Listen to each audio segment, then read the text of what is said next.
तो hello guys, welcome to career mentors. और आज हम स्टार्ट करेंगे क्लास 12th केमिस्ट्री का चैप्टर नंबर 2 सॉल्यूशंस का राउल्ट्स लॉ वाला टॉपिक। ठीक है बच्चों, वैसे हमने राउल्ट्स लॉ स्टार्ट तो कर ही दिया था और हमने देखो राउल्ट्स लॉ भी समझ लिया था क्या होता है। हमने बच्चों समझा था कि राउल्ट्स लॉ क्या होता है। राउल्ट्स लॉ ये कहता है कि the vapour pressure of volatile component in the solution vapor pressure of volatile component in the solution is proportional to its mole fraction। ये हमने देख लिया था लास्ट क्लास में, याद करो। हमने देखा था बच्चों, ये हमने देखा था कि जो वेपर प्रेशर होता है वोलेटाइल कंपोनेंट का वो प्रोपोर्शनल होता है किसके, मोल फ्रैक्शन के। ठीक है, तो जैसे हमने कल किया था, कल हमने केस नंबर 1 किया था, एक बार उसी को कंटिन्यू करते हैं वापस से। कल हमने केस नंबर 1 किया था, जब क्या हो, जब both solute and solvent are volatile in nature. जब सॉल्यूट और सॉल्वेंट दोनों के दोनों क्या हो बच्चों, वोलेटाइल नेचर के हो। जब दोनों के दोनों बच्चों वोलेटाइल नेचर के होंगे उस केस में क्या होगा, हमने देखा था। ये पहले तो ये मेरे को बताओ, अल्फाबेट ए किसको रिप्रेजेंट करता है, सॉल्यूट को या फिर सॉल्वेंट को? ये रिप्रेजेंट करता है बच्चों सॉल्वेंट को। और अल्फाबेट बी किसको रिप्रेजेंट करता है बच्चों, सॉल्यूट को।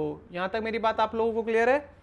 चलो बच्चों, तो जब सॉल्यूट और सॉल्वेंट दोनों ही वोलेटाइल नेचर के हों तो क्या होगा। हमने 4 केसेस बनाए थे, मैं एक बार वापस बता देता हूं, यहां मैं साइड में लिख देता हूं क्योंकि केस नंबर 2 में भी वो काम आएंगे।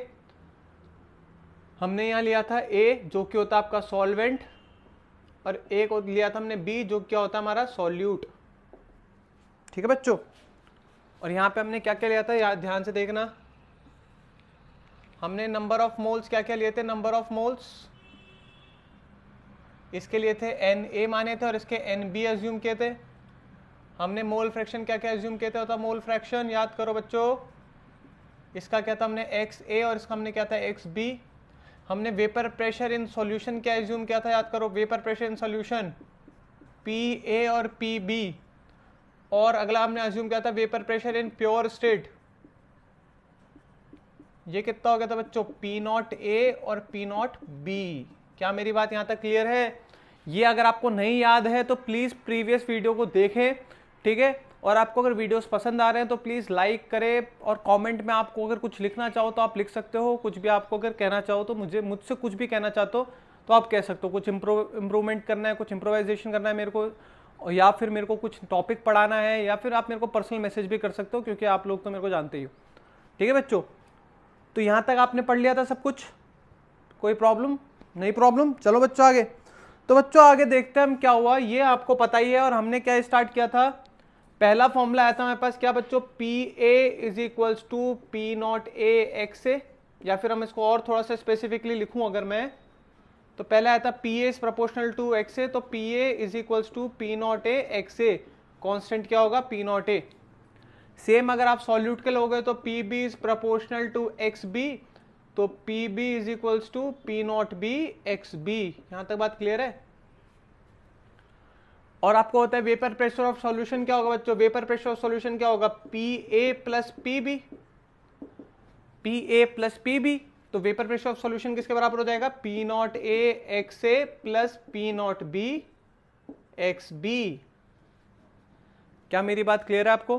पक्का? तो हमारा फाइनल फॉर्मूला जो आया था, अगर मैं सब कुछ मिटा दूं यहां पे,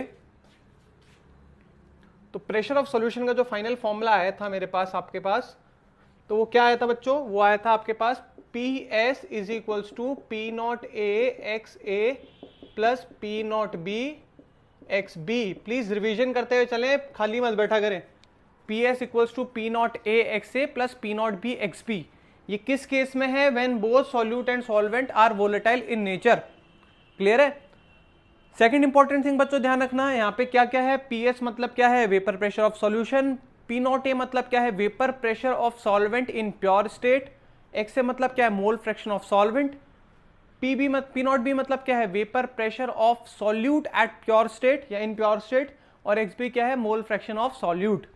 आई होप आपको ये सब समझ में आ गया होगा। अब हम इसी फॉर्मूले को थोड़ा सा और एक्सटेंड करते हैं।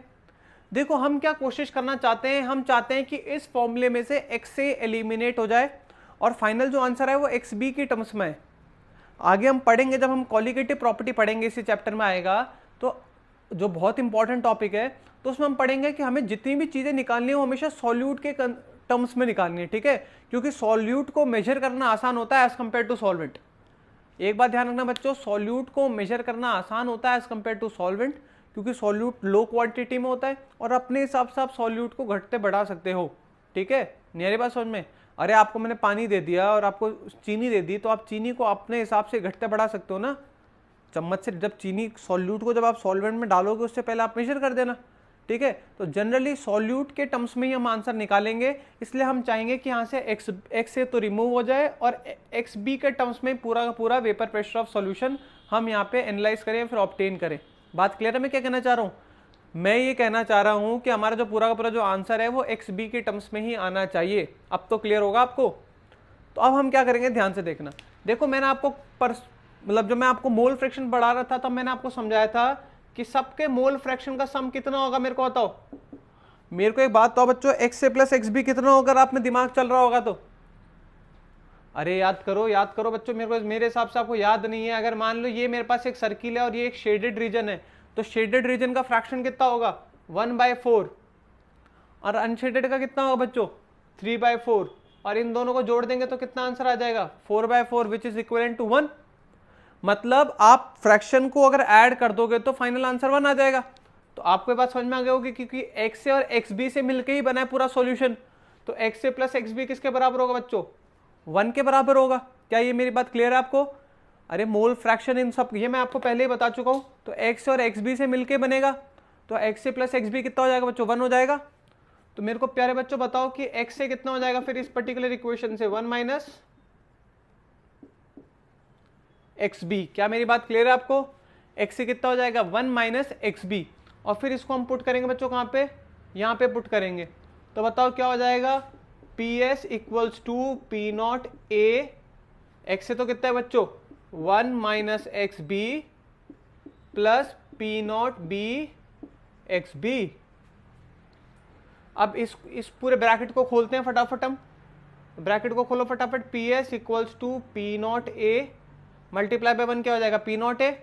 और ये कितना हो जाएगा? तो P not A X B plus P not B X B. यहां तक बात क्लियर है? पक्का? अब इन दोनों में एक्स बी कॉमन ले लो तो क्या हो जाएगा बताओ? P S equals to P not A. अब देखो मैं कुछ कर रहा हूं, ध्यान से देखना अगर आपको समझ में आया तो। Plus P not B minus P not A X B. क्या ये बात क्लियर हुई है? फॉर्मूला क्लियर हुआ आपको?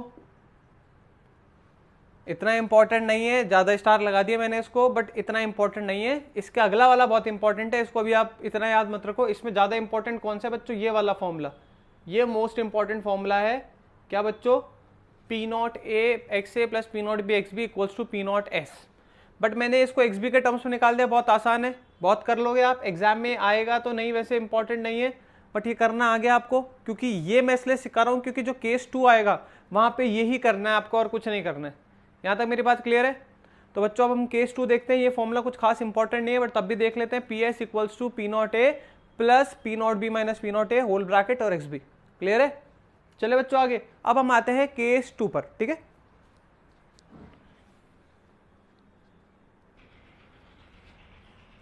तो बच्चों हम अब केस 2 देखते हैं फटाफट। केस 2 क्या कहता है? when solute is non volatile in nature। Solute non volatile, तो इससे समझ में आना चाहिए आपको सॉल्वेंट तो हमेशा ही वोलेटाइल होता है और सॉल्वेंट इज वोलेटाइल। मैं लिख भी देता हूं, वैसे सॉल्वेंट हमेशा ही क्या होता है? वोलेटाइल ही होता है। बात क्लियर है? अरे पानी तो हमेशा ही उड़ेगा। इसका मतलब क्या है? ये एग्जाम्पल से मैं क्या समझना चाह रहा हूं आपको? जैसे sugar in water, sugar in water एक तरह से ये केस 2 हो गया। पहला वाला क्या था? Alcohol in water. दोनों के दोनों ही क्या करेंगे? ऊपर उड़ेंगे। अब है शुगर इन वाटर, ये वो वाला केस हो गया। देखो जब शर्मा जी अच्छे बच्चे हैं, वो एक तरह से वर्मा जी को भी बाहर नहीं जाने दे रहे, वही वाला केस है, याद करो। तो when solute is non volatile and solvent is volatile in nature, for example sugar in water. तो शुगर जो कि उड़ नहीं सकती, शुगर जो वेपर नहीं बना सकती, शुगर जो वोलेटाइल नेचर की नहीं है, वेयर एज जो सॉल्वेंट है वाटर है वो वोलेटाइल नेचर का है। ये एग्जाम्पल समझने की कोशिश करो। बात क्लियर है? पक्का? चलो अब इसके लिए भी हमें वही सेम अजम्पशंस करने पड़ेंगे। Number of moles of solvent Na, number of moles of solute Nb। Mole fraction X A mole fraction X B. अब मेरे को एक बात बताओ, अगर आप थोड़ा सा दिमाग लगाओ, ज़्यादा दिमाग आपको लगाना ही नहीं है, थोड़ा सा दिमाग लगाना है। मेरे को एक बात बताओ, अगर मैंने vapour pressure in pure state, पानी को मैंने अलग से एक गिलास में रखा तो पी नॉट ए प्रेशर देगा, बट चीनी को अगर मैंने मान लो एक गिलास या एक कटोरी में रख दिया, बताओ कितना वेपर प्रेशर एक्सर्ट करेगी, बताओ बताओ फटाफट। अगर चीनी को मैंने एक गिलास में रख दिया तो कितना वेपर प्रेशर एक्सर्ट करेगी? जीरो नहीं करेगी बच्चों। आपके घर पे चीनी पड़ी रहती है तो ऑटोमेटिकली उड़ने लग जाती है क्या? अगर आप ढक्कन नहीं लगाओगे तो चीनी उड़ जाएगी क्या? वो अलग बात है, आप खा जाओगे, पर उड़ेगी थोड़ी ना ऐसे कि बैठे बैठे उड़ जाएगी, नहीं उड़ेगी। तो वेपर प्रेशर कितना होगा बच्चों प्योर स्टेट का? प्योर स्टेट में इसका वेपर प्रेशर कितना होगा बच्चों? जीरो होगा। यहाँ तक बात क्लियर है? पी नॉट बी कितना होगा बच्चों? जीरो होगा। क्या मेरे से कोई, आप इस पे मेरे साथ आप क्या करते हो, सहमति जता रहे हो कि पी नॉट बी जीरो होगा? मेरे को तो पी बी कितना होगा अगर आप थोड़ा सा दिमाग लगा लो तो। यार थोड़ा दिमाग लगाओ, जब चीनी सूखे में ही नहीं उड़ रही थी तो क्या जब वो मिक्सचर में मिल जाएगी तब थोड़ी ना चीनी उड़ जाएगी? चीनी तो तब भी नहीं उड़ेगी बच्चों, चीनी उड़ ही नहीं सकती। आप सीधी सी बात समझने की कोशिश करो। आपने नमक का एग्जाम्पल देखा होगा, आपने सुना होगा कि नमक, नॉर्मल नमक, आप चीनी छोड़ो, आप नमक देखो फटाफट। वैसे चीनी भी कोई दिक्कत वाली बात नहीं है, नमक देखो तो नमक क्या उड़ता है क्या? मेरे को बताओ, सूखे फॉर्म में नहीं उड़ता। और आप नमक का पानी घोल लेते हो जैसे समुद्र के पास होता है, उसके बाद भी जब हम इवेपोरेट करते हैं तो सिर्फ पानी पानी तो इवेपोरेट होता है, नमक तो बच्चों जमीन पे ही जमा रह जाता है ना। सुना होगा आपने, नमक को ऐसे तो हम निकालते हैं, नमक को हम कैसे एक्सट्रैक्ट करते हैं? ऐसे तो करते हैं, हम समुद्र के पानी को इवेपोरेट करते हैं, नमक नीचे बैठ जाता है, पानी ऊपर चल जाता है, तो नमक तो तब भी नहीं उड़ता। मतलब वेपर प्रेशर सॉल्यूशन भी कितना हुआ? ये जीरो हुआ। तो आप बच्चों, आपको मेरे हिसाब से ये बात क्लियर हो गई कि इस वाले एग्जाम्पल में पी बी और पी नॉट बी क्या होगा बच्चों? जीरो होगा। क्या मेरी बात यहां तक क्लियर है आपको? यहां तक मेरी बात आपको क्लियर है? चलो, अब आपको एक बात तो पता ही होगी, वो क्या है बात, मैं आपको बता देता हूं कि पी ए तो हो गई और पी नॉट ए भी होगा, तो लगा दो राउल्ट्स लॉ। तो राउल्ट्स लॉ क्या कहता है? P A is proportional to X A, तो P A is equals to क्या हो जाएगा बच्चों? P not A X A, sorry multiply का साइन आएगा, P not A multiply by X A. क्या मेरी बात यहां तक क्लियर है? वेरेज यहां तो कुछ उड़ेगा ही नहीं, तो पी बी तो क्या होगा? जीरो ही होगा। अब सॉल्यूशन असली में होता किसके बराबर है? पी एस किसके बराबर होता है? P A plus P B के बराबर, बट पी बी तो जीरो है, तो पी एस किसके बराबर हो जाएगा? P not A X A के बराबर हो जाएगा, क्योंकि पी बी तो जीरो है। क्या मेरी बात यहां तक क्लियर है? इस वाली बात समझ में आई क्या आपको? यहां P not B X B नहीं आएगा। क्यों नहीं आएगा P not B X B? P not B X B यहां पे क्यों नहीं आएगा? क्योंकि पी नॉट बी और पी बी जीरो है, पी नॉट बी और पी बी जीरो है। क्या मेरी बात क्लियर है? चलो, बट मेरे को एक बात बताओ, क्या एक्स बी जीरो होगा या नहीं होगा? एक्स बी है mole fraction of salt, mole fraction of salt. क्या सॉल्ट के मोल्स थोड़ी ना खत्म हो जाएंगे? सॉल्ट तो मोल्स तो होंगे ना, चाहे वो इवेपोरेट हो ना हो। बट अगर मान लो मैंने 3 मोल सॉल्ट को मिलाया है 7 मोल्स ऑफ वाटर में, तो मेरे को बताओ आप मोल फ्रैक्शन ऑफ सॉल्ट निकाल सकते हो क्या? क्या होगा? जिसका निकाल रहे हो डिवाइडेड बाय टोटल, तो 3 + 7 10, ये तो निकाल सकते हो ना आसानी से। अरे मोल फ्रैक्शन तो निकल सकता है सॉल्ट का, यहां बात क्लियर है या नहीं है आपको? चाहे वो उड़ नहीं सकता, बट मोल फ्रैक्शन तो निकल सकता है। मोल फ्रैक्शन के लिए उड़ने की क्या जरूरत? अरे बच्चों, मोल फ्रैक्शन के लिए वेपर प्रेशर की जरूरत थोड़ी ना है। तो मोल फ्रैक्शन तो हो गई, और मोल फ्रैक्शन का एडिशन आप जानते हो क्या होगा? X A plus X B equals to क्या होगा बच्चों? 1 होगा। और मैंने आपको बताया था अपने को आंसर किसके टर्म्स में निकालना? हमेशा एक्स बी के टर्म्स में निकालना है। तो मेरे को बताओ एक्स ए किसके बराबर हो जाएगा? 1 माइनस एक्स बी के बराबर हो जाएगा। यहां तक बात क्लियर है? इस 1 माइनस एक्स बी को एक्स ए की जगह रख देंगे कहां पे? इस ऊपर वाले फॉर्मूले में। तो हमारे पास क्या आ जाएगा? फटाफट देखो बोर्ड पे, यहां मैं साइड में लिख रहा हूं, तो क्या आ जाएगा बताओ? P S equals to P not A 1 minus X B. क्या मेरी बात क्लियर है? P S equals to P not A bracket में 1 माइनस एक्स बी। अब यहां से मैं एक बार एक्स बी निकालने की कोशिश करता हूं, निकालू एक्स बी निकालने की कोशिश करूं, तो P S is equals to P not A multiply 1 P not A, और P not A multiply by X B कितना हो जाएगा? P not A X B. यहां तक क्लियर है बच्चों या नहीं आ रही बात समझ में? अब क्या कर रहा हूं, ध्यान से देखना। इस पी नॉट ए ध्यान से सुना मैं क्या कर रहा हूं, इस वाले एक्सप्रेशन को तो इधर ले जा रहा हूं और इस वाले एक्सप्रेशन को इधर ले जा रहा हूं। सिंपल मैथ है, समझ पाओ तो बहुत अच्छी बात है, नहीं समझ पाओ तो बहुत अच्छी बात है। ये माइनस का है तो उधर गया तो कितना हो गया P not A X B, और ये इधर आ गया तो क्या हो गया P not A minus P S, और ये मल्टीप्लाई हो रहा है डिवाइड हो रहा है तो बताओ क्या हो जाएगा, एक्स बी कितना हो जाएगा। बहुत इंपॉर्टेंट फॉर्मूला है, most most most important formula, exam में लाखों बार आ रखा है बच्चों ये question. Most important formula, X B equals to P not A minus P S upon P not A, X B equals to P not A minus P S upon P not A, X B equals to P not A minus P S upon P not A. अब सब क्या क्या एक बार वापस से repeat कर देते हैं। एक्स बी आपके पास mole fraction of solute, P not A आपके पास क्या है vapour pressure of solvent in pure state, P S आपके पास क्या है vapour pressure of solution, P not A आपके पास क्या है बच्चों vapour pressure of solvent in pure state. ये आपके पास फॉर्मूला हो गया एक्स बी का P not A minus P S upon P not A. क्या मेरी बात क्लियर है आपको यहां तक, क्या मेरी बात क्लियर है।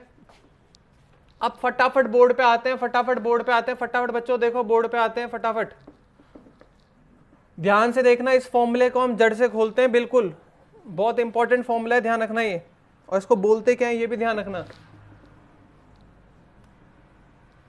अभी बताता हूं इसके बारे में थोड़ा और। हमारा फॉर्मूला क्या है बच्चों, फटाफट देखते हैं, बोर्ड पे बड़ा बड़ा लिखते हैं, X B equals to P not A minus P S upon P not A, mole fraction of solute equals to vapour pressure of solvent in pure state minus vapour pressure of solution upon vapour pressure of solution, sorry solvent in pure state. ये आपके पास formula है बच्चों x B का। क्या मेरी बात यहां तक क्लियर है। अब बच्चों समझने की कोशिश करो, इसको हम प्रैक्टिकली देखते हैं हो क्या रहा है, ठीक है। थोड़ा सा हम फालतू के डेटा लगा के इसको हम प्रैक्टिकली देखने की कोशिश करते हैं हो क्या रहा है। देखो बच्चों, ये हमारे पास एक बीकर है और इसमें मान लो रखा है पानी, नॉर्मल सूखा पानी, प्योर स्टेट, प्योर स्टेट। सूखा पानी का मतलब ऐसा नहीं पानी सूखा है, मतलब कोई कुछ भी नहीं मिलावट है उसमें, ठीक है बच्चों। अब ये पानी क्योंकि आपको होता है वोलेटाइल नेचर का होता है, वोलेटाइल नेचर का है मतलब क्या होगा बच्चों, ये उड़ेगा, और जब वाटर मॉलिक्यूल्स उड़ेंगे तो ये क्या करेंगे कंटेनर की सरफेस पे और वॉल्स पे क्या करेंगे प्रेशर लगाएंगे। तो मान लो इसने वेपर प्रेशर लगाया बच्चों कितने का 10 atm का, मेरी बात क्लियर है। मान लो जब पानी अकेला था तो उसने वेपर प्रेशर लगाया कितने atm का, 10 atm का वेपर प्रेशर लगाया। क्या मेरी बात क्लियर है आपको। चलो बच्चों, अब अगली बात मैं क्या कहना चाह रहा हूं बच्चों, ध्यान से देखना। मैंने क्या किया, पानी में क्या डाल दिया, एक नॉन वोलेटाइल सॉल्यूट डाल दिया, वही सेम पानी है उसमें मैंने क्या डाल दिया, नॉन वोलेटाइल सॉल्यूट डाल दिया। नॉन वोलेटाइल सॉल्यूट मतलब नमक के दाने जो कि नहीं उड़ सकते। बहुत इंपॉर्टेंट है, समझने की कोशिश करना। क्या तो मैं इस डायग्राम को इधर बना लेता हूं।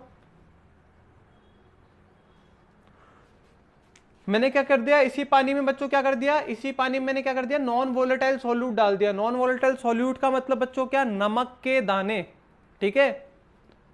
ये देखो ध्यान से देखना, स्टार वाले नमक के दाने।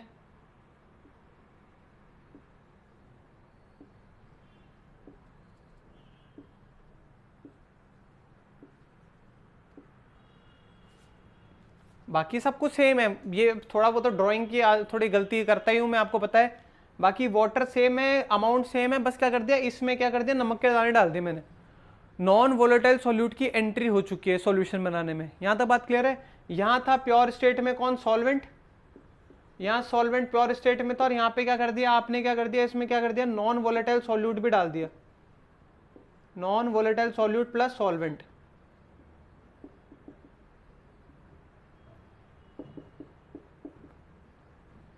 अब बच्चों मेरे को एक बात बताओ, नमक कुछ वेपर प्रेशर एग्जर्ट करेगा क्या, नहीं करेगा, ठीक है।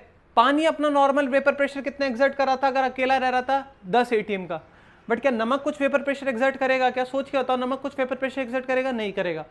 तो आपके हिसाब से क्या होना चाहिए, ये नॉर्मल अकेला 10 कर ही रहा था, नमक का इंट्रोडक्शन हो चुका है तो कोई बात नहीं, अभी भी 10 करेगा, क्योंकि नमक तो कुछ आपको आपके में कुछ एड ऑन तो कर नहीं रहा, तो 10 तो करना चाहिए। बट बच्चों समझने की कोशिश करना, मैं बहुत इंपॉर्टेंट चीज समझा रहा हूं। नमक एक तरह से क्या करेगा, जो पहले वेपर्स प्रोड्यूस हो रहे थे, नमक क्या करेगा उनके रास्तों में रुकावटें डालेगा। जो वेपर्स ऊपर जा रहे थे पानी के,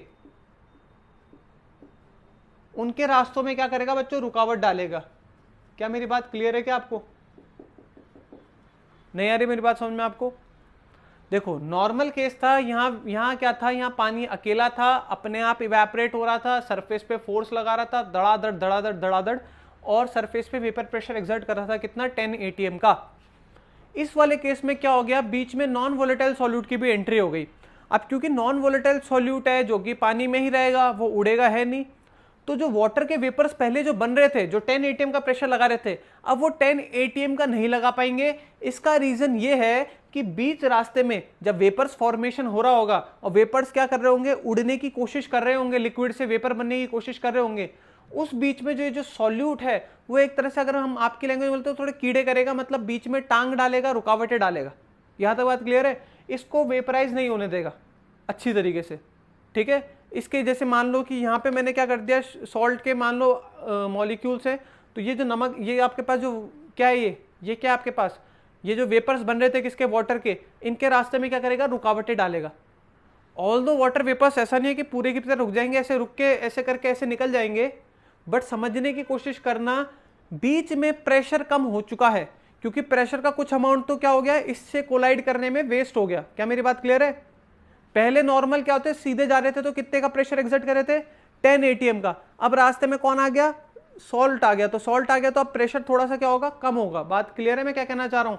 तो मेरे को बताओ, अब जो वेपर प्रेशर होगा वो 10 atm का होगा या फिर 8 atm का होगा या फिर 12 atm का होगा? फटाफट सोच के बताओ। अब जो वेपर प्रेशर होगा सॉल्यूशन का वो 10 atm का होगा, 12 atm का होगा, 8 atm का होगा? अब होगा बच्चों वो 8 atm का। क्या मेरी बात क्लियर है आप लोगों को? तो जब प्योर स्टेट में था, जिसको हम P0 A बोलेंगे, वो कितना है, 10 atm का। और जब अब जो PA आया है वो कितना है, 8 atm का, और PB का तो कुछ कंट्रीब्यूशन नहीं है, तो PS क्या होता है, PA plus PB, but PB तो जीरो है, तो जो PA होगा वही PS होगा इस केस में। तो PS कितना हो गया, 8 atm का।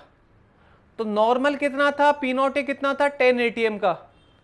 अब PS कितना हो गया, अब कितना हो गया, PA कितना हो गया, 8 atm का। तो मेरे को एक बात बताओ, वेपर प्रेशर में इंक्रीमेंट आया है फिर लोवरिंग आई है, क्या कमी आई है या फिर इंक्रीमेंट आया, सोच के बताओ। वेपर प्रेशर में बच्चों क्या है, लोवरिंग आई है, लोवरिंग, लोवरिंग मतलब कमी होना।